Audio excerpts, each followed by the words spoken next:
안녕하세요. 행복하고 건강한 인생과 함께하는 강지연의 100세시대 강지연입니다. 반려견을 키우는 분들은 반려견이 자신을 조건 없이 사랑하고 웃게 하고 또 건강하게 만든다고 합니다. 그래서인지 강아지를 입양하려고 하는 분들이 점점 많아지고 있는데요. 반려견 사랑으로 행복하게 키울 준비 되셨나요?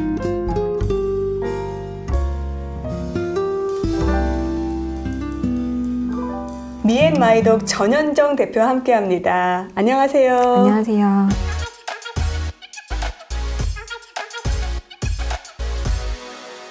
그루밍 샵과 강아지 호텔 운영하고 계시죠? 네. 얼마나 되신 거예요? 처음 시작한 거는 한국에서 2002년부터 시작을 했고요. 미국에 와서 지금 미앤마이독을 운영한 거는 2014년부터 운영을 하고 있습니다. 그럼 거의 20년 가까이 되셨는데 그동안 강아지에 대한 사람들의 생각이나 태도가 많이 변화가 있었나요? 네, 많이 변했고요.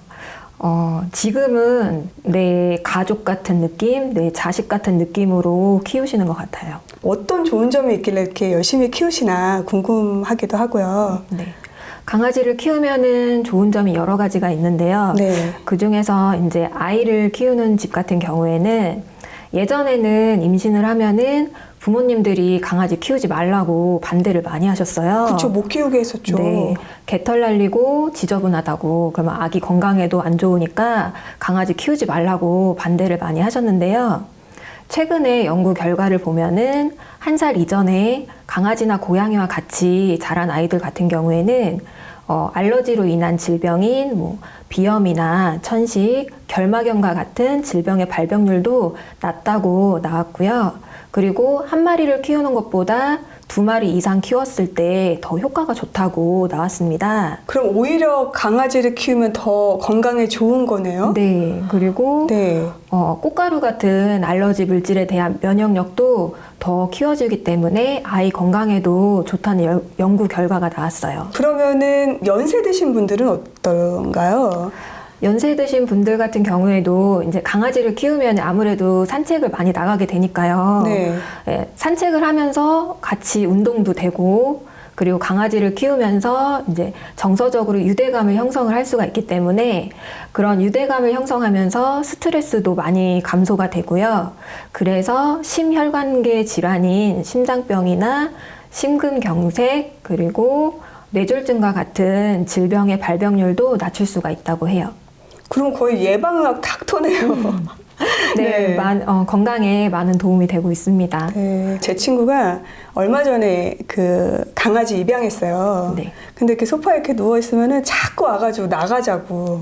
네, 아무래도 강아지랑 산책을 하면서 네. 스트레스도 풀리고, 그리고 정서적 유대감도 쌓을 수가 있는데요. 미국 같은 경우에는 ESA라는 제도가 있어요. ES예요? 네, 그게 Emotional Support Animal이라고 해서 말 그대로 견주에 정서적 안정감을 줄 수 있는 동물들을 뜻하는데요. 그 중에서도 반려견의 비중이 굉장히 높아요. 그러면은 그런 특별한 강아지들이 있는 거예요? 네, ESA 레터라고 있는데요. 이거는 견주가 공황장애나 혹은 다른 불안증 같은 게 있을 경우에 본인의 정신과 의사하고 상담을 했던 이력이나 그런 게 있을 때 등록을 할 수가 있어요. 그래서 ESA 레터가 있으면은 동물 출입이 제한되어 있는 곳도 출입이 가능하고요. 예를 들면은 비행기 같은 경우에 이제 비행기는 특정한 사이즈 이상이 되면은 수화물 칸으로 가야 되는데요. 이 ESA 레터가 있는 강아지들 같은 경우에는 견주하고 같이 비행기를 탈 수가 있어요. 그리고 이 반려견을 키우면은 이제 반려견과 포옹을 하거나 혹은 그냥 마주 보는 것만으로도 행복 호르몬인 도파민이나 세로토닌 같은 호르몬이 분비가 되고요. 그리고 모성의 호르몬인 옥시토신 아니에요? 아, 맞아요. 옥시토신, 네. 옥시토신도 분비가 된다고 합니다. 진짜요? 그럼 좋은 호르몬은 엄청 많이 분비되네요? 네, 그래서 네. 행복감도 느끼고 정서적 안정감도 느낄 수가 있는 거예요. 그런데 네. 꼭 그런 효과를 보려고 키우던 네. 것보다는 진짜 키우다 보면은 그런 거 생각을 안 하더라도 행복감을 느낄 수 있고 외로움도 줄일 수가 있기 때문에 특히나 이제 혼자서 사시는 분들, 1인 가구 분들의 경우에는 정말 강아지들을 많이 키우세요. 그래서 가족처럼 진짜 가족이 생겼다는 느낌으로 굉장히 케어를 잘 해주시고 그렇게 키우고 계시더라고요. 정말 그렇게 외로울 때 가족이 되는 그 반려견을 이제 키우게 된다면 정말 잘 키워야 될 것 같아요. 네. 요즘은 반려견의 수명도 많이 연장이 됐어요. 아, 반려견도 수명이 연장됐어요? 네. 사람처럼? 지금은 평균 소형견의 경우에는 뭐 15년 정도 살고 있다고 생각을 하시면 되는데요. 그래서 평소에 건강 관리를 잘 해주시는 게 아주 중요해요. 그러면 반려견의 장수를 위해서. 반려견의 장수도 위하고 네. 나의 행복도 위하고. 아, 그렇군요. 그러면 반려견을 건강하게 키우려면 어떻게 해야 돼요? 우선적으로 해주셔야 될 거는 이제 예방접종을 좀 철저히 해주시는 게 좋은데요. 어린 강아지의 경우에는 사람 애기처럼 예방접종이 필수고요. 아, 필수적인 예방접종이 있어요? 지금 미국 같은 경우에는 네. 필수로 해야 되는 거는 광견병 주사가 필수적인 주사고요. 꼭 필수가 아니더라도 반려견의 건강을 위해서 접종을 해주셔야 되는 예방접종이 있는데요. 그 중에서 저희는 이제 호텔을 운영을 하고 있기 때문에 고객들이 호텔을 맡기실 때 저희가 확인을 하는 예방접종이 있는데요. 이제 광견병은 필수고요. 그리고 DHPP랑 보더텔라라고 있어요. 네. 근데 DHPP 같은 경우에는 D가 디스템퍼, 홍역이고요. H가 헤파티티스 간염이고요. 그리고 P는 파보 장염, 그리고 또 다른 P는 파라인플루엔자. 이렇게 해서 좀 강아지들한테 치명적일 수 있는 질병을 예방할 수 있는 종합 백신이고요. 그리고 보더텔라의 경우에는 그 호흡기 질환을 예방을 할 수 있는 그 예방 접종이에요. 그래서 이렇게 광견병, DHPP, 보더텔라의 경우에는 좀 필수적으로 맞춰주십사 하고 저희 고객들한테도 안내를 해드리고 있습니다. 그럼 그 예방접종은 언제 해야 되는 거예요? 어린 강아지들은 사람 애기들처럼 뭐 3차, 4차 이렇게 걸쳐서 네. 하게 되고요. 예전에는 성견이 되면 안 해주시는 분들도 많이 있었어요. 아, 이제는 안 해도 된다? 네, 이제 네. 많이 컸으니까 면역력이 있어서 네. 안 해도 된다 이렇게 하는데 네. 요새는 이제 산책도 많이 시켜주시고 데이케어도 많이 보내주시고 그리고 도그파크도 많이 데려가시고 이렇게 하기 때문에 이제 외출이 잦고 다른 강아지들과 접촉이 많은 아이들 같은 경우에는 아무래도 예방접종을 해주시는 게 건강에 좋고요. 이 예방접종 같은 경우에는 그 병원에서 쓰는 주사제에 따라서 병원마다 뭐 3년짜리 주사제를 쓸 때도 있고 1년짜리를 쓸 때도 있고 하기 때문에 몇 년짜리를 쓰는지 그거를 보시고 듀데이트를 확인을 하시고 거기에 맞춰서 예방접종을 해주시면 돼요. 그럼 그 듀데이트 되기 전에 다시 예방접종을 해야 되는 거군요? 네, 아무래도 그렇게 해주시는 게 좋죠. 그 사실 먹거리도 중요하지 않아요? 그 그로서리 가면은 정말 사료들이 많더라고요. 네네. 그래서 어떤 걸 어떻게 선택해야 되는지. 요새는 이제 강아지들을 자식처럼 키우다 보니까 네. 이제 고가의 사료도 많고 그쵸, 올게닉 먹이고. 네, 고가의 영양제도 많고 그런데 네. 고가는 아니어도 이제 좋은 사료를 고르실 때는 뒤에 성분표를 보시면은 동물의 부산물이 많이 들어있지 않은 거 그리고 곡류의 함량이 너무 많지 않은 걸로 고르시면 되는데요. 그 동물의 부산물 같은 경우에는 이게 어느 부위로 만들었는지 알 수가 없고 출처가 어딘지 알 수가 없는 재료예요. 그런데 이제 성분표에 보시면은 바이 프로덕트 혹은 밀 혹은 바이 프로덕트 밀 이렇게 표시가 되어 있는 게 있어요. 네. 그래서 그 성분이 많으면은 그거는 조금 제외를 하시고 고르시는 게 좋으시고요. 그리고 성분표를 저희가 아무리 보더라도 어떤 게 좋은 사료인지 고르기가 정말 쉽지가 않아요. 그럴 때에는 도그푸드 어드바이저라는 그 사이트가 있어요. 네. dogfoodadvisor.com이라고 있는데 거기에 들어가시면은 미국에서 판매되고 있는 거의 모든 사료에 대해서 그 등급을 매겨놨어요. 1등급부터 예. 5등급, 별 하나에서 별 5개까지 등급을 매겨놨기 때문에 그거를 보시고 내가 지금 먹이고 있는 사료가 어느 등급의 사료인지 확인도 하실 수가 있고요. 만약에 사료를 바꿔주고 싶으면은 뭐 별 4개에서 별 5개 정도면은 좋은 사료라고 할 수가 있습니다. 사실 저는 항상 이게 궁금해요.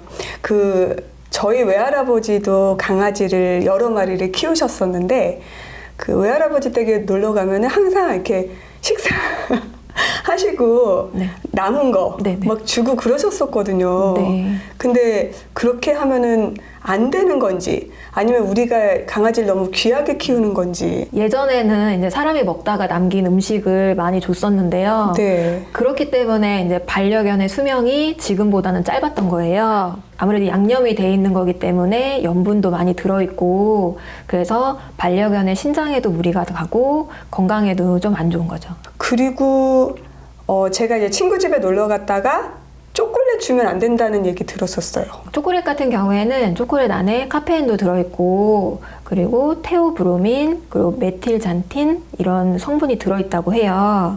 근데 그 성분들이 강아지가 섭취를 하면은 경련이나 발작도 일으킬 수가 있고 심하면은 사망까지도 그러면 이룰 수가 엄청 있대요. 위험한 음식이네요. 네, 그래서 초콜릿은 강아지한테는 독이라고 생각을 하시면 돼요. 그럼 과일이나 야채는 어때요? 과일 같은 경우에는 이제 포도를 제외하고 나머지 과일들은 다 괜찮아요. 아, 포도는 주면 안 돼요? 네, 포도 안에 들어있는 물질 중에 강아지 신장에 독성으로 작용이 되는 물질이 있다고 해요.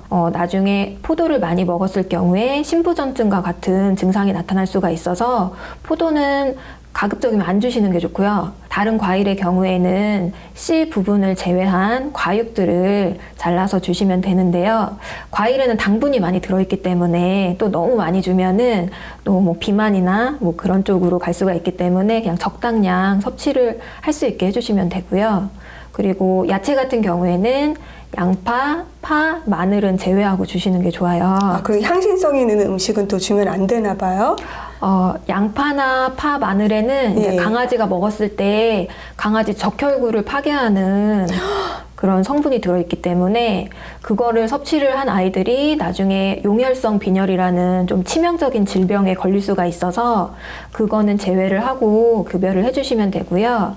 그 외에 뭐 양배추나 브로콜리 그런 거 삶아서 주시면 좋고 고구마 강아지들이 고구마도 많이 좋아하거든요. 그래서 요새는 고구마 같은 거 이제 말려서 간식으로도 많이 급여를 해주시고 계세요. 그 그루밍 샵을 하시니까 얼마나 자주 이렇게 그루밍을 해야 되는지도 좀 궁금해요. 풀 그루밍 같은 경우에 2달에 한 번 정도를 권해드리고요. 이제 그 사이에 뭐 발톱이나 항문낭 그리고 이제 배 같은 부분 그런데 지저분한 거 살짝 다듬으면서 목욕해 주시는 거는 한 달에 한 번 정도 그렇게 해주시면 좋다고 안내를 해드리고 있습니다. 강아지들 중에 이렇게 울고 나면은 갈색 눈물 자국이 있는 강아지들이 있어요. 네네. 그 자국은 어떻게 지울 수 있는지. 그 자국은 예. 정말 지우기는 힘들어요. 그래서 안 지워져요? 안 지워진다고 보시면 돼요. 아, 그렇구나. 그래서 잘라내거나 그런 방법밖에 없는데 이제 갈색으로 변하기 전에 좀 예방을 해주시는 게 좋은데 이제 눈물 때문에 갈색으로 변하는 거는 여러 가지 이유가 있어요. 스트레스 때문에 그럴 수도 있고 아니면 이제 먹고 있는 사료가 안 맞아서 알러지 때문에 그럴 수도 있고 여러 가지 이유가 있는데 그거는 이제 저희도 알 수가 없기 때문에 뭐 사료가 안 맞는 거라면은 사료를 바꿔가면서 한 번씩 찾아보시는 것도 어떤 사료가 안 맞는 건지 찾아서 사료를 바꿔주시는 것도 괜찮고요. 아니면은 스트레스가 많아서 그런 거라면 뭐 산책 같은 거를 많이 시켜주셔서 스트레스를 풀 수 있는 방법을 찾으셔서 여러 가지로 한번 시도를 해보셔야 돼요. 네. 그 산책이 상당히 좋을 것 같은데 네. 산책할 때 주의해야 할 사항이 있을까요?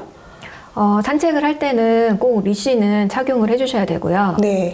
그리고 강아지와 산책을 할 때는 조금 여유 있게 산책을 해주시는 게 좋아요. 그래서 강아지들이 충분히 냄새도 맡을 수 있고, 이제 배변도 할 수 있도록 해주시는 게 좋아요. 네. 배변할 때도 사실 주의해야 할 사항이 있을 것 같아요. 배변을 할 때는 뭐 특별히 주의할 거는 없는데, 이제 곳곳에 그 배변 봉투가 준비가 되어 있으니까 자기 강아지가 배변을 하고 나면은 그때는 꼭 치워주시는 게 에티켓이라고 생각을 합니다. 네, 정말 에티켓도 잘 지키면서 강아지를 예쁘게 키우는 방법을 배운 것 같아요. 그리고 이것저것 여쭤봐도 다 대답을 해주셔서 너무 좋아요. 아, 감사합니다. 네, 이 방송 보시면서 그 강아지 더 예쁘게 키우고 싶고 더 건강하게 키우고 싶으신 분들 질문 있으시면요 K10으로 보내주시면 아마 전윤정 선생님께서 더 자세한 대답 해주실 수 있을 것 같습니다. 오늘 정말 강아지도 건강하게 키우면서 또 나도 더 건강해질 수 있을 것 같다는 생각이 들었고요. 행복감과 건강을 함께 선물할 수 있는 반려견 예쁘게 키우시기 바랍니다. 오늘도 여러분의 행복한 매일매일 응원하는 강지연의 100세 시대였습니다.